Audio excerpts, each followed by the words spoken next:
ouvir um testemunho absolutamente extraordinário de Albino Medeiros. Ele é um doente de esclerose lateral amiotrófica. Vai começar esta conferência exatamente por nos contar a sua realidade e como é que alguém que está em casa, está confinado e afinal está também confinado dentro dele mesmo, nos pode contar uma visão muito particular desta sua experiência. Albino Medeiros poderá responder mais tarde aos vossos comentários. Ele usa uma tecnologia que o ajuda a comunicar através do movimento dos olhos, que depois se transforma em voz, a maravilha da tecnologia. Comecei a trabalhar com 13 anos, casei com 18, fui pai pela primeira vez aos 19. Fui hidrogeólogo, professor auxiliar convidado no Departamento de Ciências da Terra na Universidade Nova de Lisboa e futebolista. Depois de uma licenciatura, um mestrado, 2 casamentos, uma data de funerais e 3 filhos, comecei, em finais de 2013, com problemas musculares. Em setembro de 2015 tive um diagnóstico. Tenho uma querida doença que dá pelo nome de esclerose lateral amiotrófica, ela para os amigos. Ela esconde 2 palavras de peso, degenerativa e incurável. No atual estádio da doença, só consigo mexer 2 coisas do meu corpo. Uma não é para aqui chamada, e a outra são os meus lindos olhos. Foi com eles que escrevi esta apresentação. Foi, também, com estes olhos que a terra há de comer, que escrevi um livro com o título sugestivo O Meu Gato e Ela. Podem comprar no site da Chiado Editora, já que as receitas da venda do livro vão diretas para a pela. Para os menos informados sobre ela, direi, como referi acima, é uma doença degenerativa e incurável. Nela, os neurónios motores, cabos elétricos, que conduzem a informação do cérebro aos músculos do nosso corpo, passando pela medula espinhal, morrem precocemente. Como resultado, esses músculos, que são os que nos fazem mexer, ficam mais fracos, até a imobilização total, levando à morte por insuficiência respiratória. Eu já estou no topo da pirâmide, ou seja, já tenho tudo que me pode prolongar a vida, enquanto o outro lado de cima, ou o gajo lá de baixo quiserem. Tenho uma pele que é um tubinho ligado ao estômago para a alimentação com uma seringa. Já estão a ver a complicação de comer um cozido à portuguesa. Por outro lado, estou ligado 24 horas por dia a um ventilador através da traqueostomia. Durante o período da pandemia, tive receio, e ainda tenho, pelos familiares e amigos. Se me perguntam se tive receio por mim, honestamente não tive, por 2 ordens de razão e nenhuma por inconsciência. Primeiro, o confinamento foi cumprido à risca. A minha mulher e a minha filha mais nova ficaram, como agora se diz, em teletrabalho. A filha receber aulas e a mãe dar aulas e eu sou o parasita, mais o gato Batatinha, o tal do livro, que anda fora e dentro, como se não houvesse uma pandemia. Segundo, sem querer menosprezar outras doenças, a minha visão dela pode ser escrita através de uma expressão popular. Com 3 letrinhas apenas se escreve a palavra ela. Quem tem ela, tem tudo. Quem não tem ela, não tem nada. Arrisco a ideia, convicta, de que se eu estivesse numa instituição, em vez de estar no aconchego do meu ambiente familiar, provavelmente não poderia dizer, ainda estou aqui. Durante o confinamento, tive muito amor e humor, pelo qual peço desculpa, e espero que o Senhor não me castigue mais. Graças a Deus, não sou crente. Neste tempo fui muito atento aos acontecimentos sobre a pandemia, de tal forma que fui escrevendo 21 crónicas sobre o coronavírus, que fui publicando no Facebook. Partilho uma das crónicas sobre o ambiente de confinamento que se viveu em muitos lares de Portugal, sobre o coronavírus, 7ª edição, 30 de março de 2020. Desta vez venho falar de um amigo do tempo do Liceu Nacional da Amadora, o Alexandre. O Alexandre é como eu, cumpre a risco ao isolamento. Não é como os acéfalos que se fazem à estrada para ir passar a Páscoa fora ou irem ver o mar. O Alexandre é um representante, ou em linguagem mais simples, um vendedor de uma empresa de bebidas alcoólicas, generosas e licores, tem a seu cargo a zona sul de Portugal continental, o que lhe obriga a passar muitos dias fora de casa. Talvez, por isso tenha duas amigas, uma em Beja e outra em Vila Real de Santo António. Por esta altura está em isolamento num apartamento, num 7º andar, na zona de Massamá. Para além dele, a esposa e os 3 filhos, também estão os sogros. A sogra tem uma gata que se chama Bicha. Por causa da gata, o pastor alemão da família, César, está em isolamento na varanda, à qual o Alexandre não se aventura a entrar, tal imundície que se espalha pelo chão. Diz ele que o pior são os latidos e os uivos do animal. A sogra é surda, como uma porta, pelo que, quando anda à procura da gata, pôs em altos berros: bicha para cá, bicha para lá. É nestas alturas que os 2 rapazes que moram no andar de baixo começam a bater com o cabo da vassoura no teto, acabando por ligar a música no máximo. O sogro passa o dia sentado num cadeirão, com o comando da televisão na mão a fazer zapping para cima e para baixo, acabando na RTP Memória. Nos intervalos, enche-lhe os ouvidos com histórias que começam, invariavelmente, no meu tempo, os filhos, 3 rapazes, sendo o mais velho, com 7 anos, loirinho, como a mãe, e os gêmeos, com 5 anos, morenos como tições. Os gêmeos sofrem de hiperatividade, de tal modo que passam o santo dia em correrias e gritarias pela casa. O mais velho não quer ficar atrás e junta-se à festa. O Alexandre diz-me que tem a ligeira sensação de que os gêmeos não são seus. Uma das raras vezes que veio a casa, tomou o elevador com o vizinho do 8º andar, um latagão, todo mornaço, que ao telemóvel se estava a vangloriar de já ter ido para a cama com todas as mulheres do prédio, à exceção de uma. Quando chegou a casa, comentou o assunto com a mulher que lhe disse que deveria ser a sonsa do quinto esquerdo. O meu amigo está há 15 dias, sentado no sofá, onde também passa as noites porque os gêmeos dormem com a mãe. Há 15 dias que não muda de calças, de facto de treino, nem faz a barba. Tem por companhia uma garrafa de amêndoa amarga e pergunta se fazem entregas ao domicílio de Covid-19. Vão para dentro que o bicho anda aí. E de facto vivemos tempos peculiares, para escolher uma palavra que não seja demasiado pesada, porque há 5, 6 meses atrás, se nos descrevessem a realidade em que vivemos agora, seguramente nenhum de nós acreditaria que isto fosse possível, ou seja, não era crível que estivéssemos numa situação deste género. O que é facto é que estamos e portanto, é uma realidade quase distópica de um futuro que, infelizmente, a experiência nos diz que não é necessariamente irrepetível. Ou seja, nós temos assistido, mais recentemente, a uma propensão, fruto de características várias, para a ocorrência de fenómenos deste género, de doenças infecciosas, que podem, de facto, atingir uma escala global. E, portanto, gostava de trazer boas notícias, mas não acredito que este vá ser o último episódio deste género que possamos viver num horizonte de tempo. E, portanto, é algo que nos preocupa. Efetivamente, é importante não perder a noção de que isto é um problema de saúde pública e com uma magnitude que nenhum de nós seguramente ignora, à escala global, mas há aqui aspectos que nós não podemos também ignorar. É que o resto da nossa vida, o resto dos nossos problemas não deixou magicamente de existir. E às vezes parece que sim, não é? Ou seja, às vezes estamos tão focados nesta questão que acabamos por ignorar o resto. E em relação às doenças, isto não deixa, obviamente, também de ser verdade. Por um lado, temos que ter aqui uma atenção particular em relação à questão do Covid e outras doenças.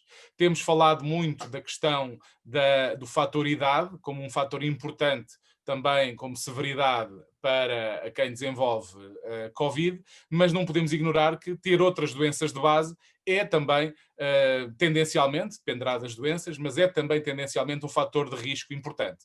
E, portanto, para as pessoas que têm uma doença crónica com a qual já convivem há algum tempo, o Covid acaba por vir introduzir um risco adicional e que seguramente implica ter cautelas também elas adicionais. E, portanto, nesse sentido, enfrentamos agora um período particularmente complicado, que é o da interrupção de um conjunto de prestações de saúde que, seguramente, para quem é portador de uma doença crónica, são fundamentais. Não só na perspectiva da própria monitorização, da terapêutica dessa doença, mas a montante disso também no diagnóstico.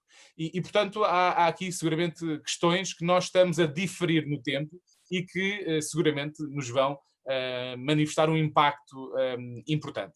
Sabemos que o SNS, apesar de tudo, manteve um conjunto de capacidades que não eram exclusivamente Covid, ou seja, as emergências, tudo isso se manteve. Tendencialmente, no caso das doenças mais severas ou aquelas em que houvesse um significativo compromisso clínico pela não intervenção, também se mantiveram. O próprio programa de vacinação também se manteve, mas seguramente que houve aqui um diferimento no tempo de um conjunto de intervenções que não conseguiremos seguramente recuperar de forma tão ágil. Falo desde intervenções cirúrgicas, que, tirando aquelas de emergência, foram praticamente todas preteridas. Falo de exames complementares de diagnóstico, múltiplos, que naturalmente ajudam a identificar um conjunto de problemas de saúde ou a monitorizar outros problemas de saúde, e falo também daquilo que é a atividade assistencial e, portanto, quer consultas da especialidade, mas também aquilo que é o acompanhamento normal da saúde de todos nós por via dos médicos de família. E, portanto, todos estes adiamentos seguramente vão e têm um impacto importante naquilo que é a nossa saúde. E houve aqui uma incapacidade nossa, e eu assumo cota parte da minha responsabilidade também, que é quando nós entramos em estado de emergência e portanto, adotámos aqui uma medida drástica, tremenda, com uma disrupção enorme naquilo que é a nossa vida, que foi o dito confinamento, e portanto o distanciamento físico quase absoluto, permanecendo em casa, acabámos por induzir também as pessoas a uma menor procura de cuidados de saúde, mesmo que de emergência. E isso já tem custos mensuráveis, não é? Há vários estudos, depois podemos discutir a magnitude do problema, há quem defenda que houve 4.000 óbitos em excesso, enfim. E, portanto, quem tem, de facto, uma necessidade de saúde não deve preterir a procura de cuidados de saúde. E quando eu digo uma necessidade de saúde, naturalmente, quando falamos de sinais de alarme, essa procura deve ser imediata, ligando o 112 como sempre fariam, mas também aquilo que são cuidados de saúde, se calhar não urgentes, mas também devem ser acedidos. Sabemos que há aqui ainda algumas suspensões, particularmente regionais, no que diz respeito à oferta de cuidados de saúde, mas devemos, de facto, incluir uma procura normal de cuidados de saúde, dizer que as próprias unidades também se adaptaram a estes novos tempos e portanto, estão acauteladas as medidas que permitem reduzir e minimizar o risco para quem procura e é alvo de cuidados de saúde. E, portanto, seguramente que quem tem uma necessidade de cuidados de saúde não deve adiar a sua procura e deve articular-se com ou o seu centro de saúde ou o hospital onde é seguido. De centros de saúde de 2 concelhos, Almada e Seixal, cerca de 350.000 habitantes, com 26 unidades funcionais, portanto é um ACES muito grande, com vários desafios, nomeadamente no acompanhamento de população migrante, de população com cariz mais urbano, mais rural, uma população muito jovem, mas também com população envelhecida. Portanto, há aqui uma heterogeneidade de problemáticas. Enfim, é um ACES com 816 profissionais e felizmente até agora nós só tivemos 10 profissionais com Covid positivo, 6 dos quais aparentemente com contacto com, digamos, no exercício das funções e 4 eventualmente com circunstâncias de contágio na comunidade, mas naturalmente isto decorre de um conjunto de medidas que fomos tomando e que aqui também gostaria de partilhar um pouco convosco. Mas porque aqui há dias alguém referiu, e permitam-me usar a enorme, enfim, a enorme carga humorística, permitam-me que o nosso interveniente inicial teve, para dizer, nós já estamos num contexto de, novamente, ACDC, portanto, não antes de Cristo, mas antes de Covid e depois de Covid, do ponto de vista da organização dos serviços, das unidades e daquilo que é a nossa perspectiva de resposta à comunidade. Pode ser uma afirmação um pouco, digamos, um pouco extemporânea, mas reparem, no ACES Almada Seixal, em janeiro deste ano, nós tínhamos cerca de 70% da atividade das nossas unidades de cuidados de saúde personalizados e unidades de saúde familiar, cerca de 70% da atividade era presencial e 30% era não presencial. Agora, em abril, praticamente inverteu, né? Cerca de 35% é atividade presencial, ou foi em abril atividade presencial, e 65% foi não presencial. Naturalmente, tivemos uma redução muito substantiva da atividade. Portanto, em período homólogo do primeiro trimestre, nós houve uma redução de cerca de 30% da atividade. Portanto, houve muita atividade que deixou de ser realizada.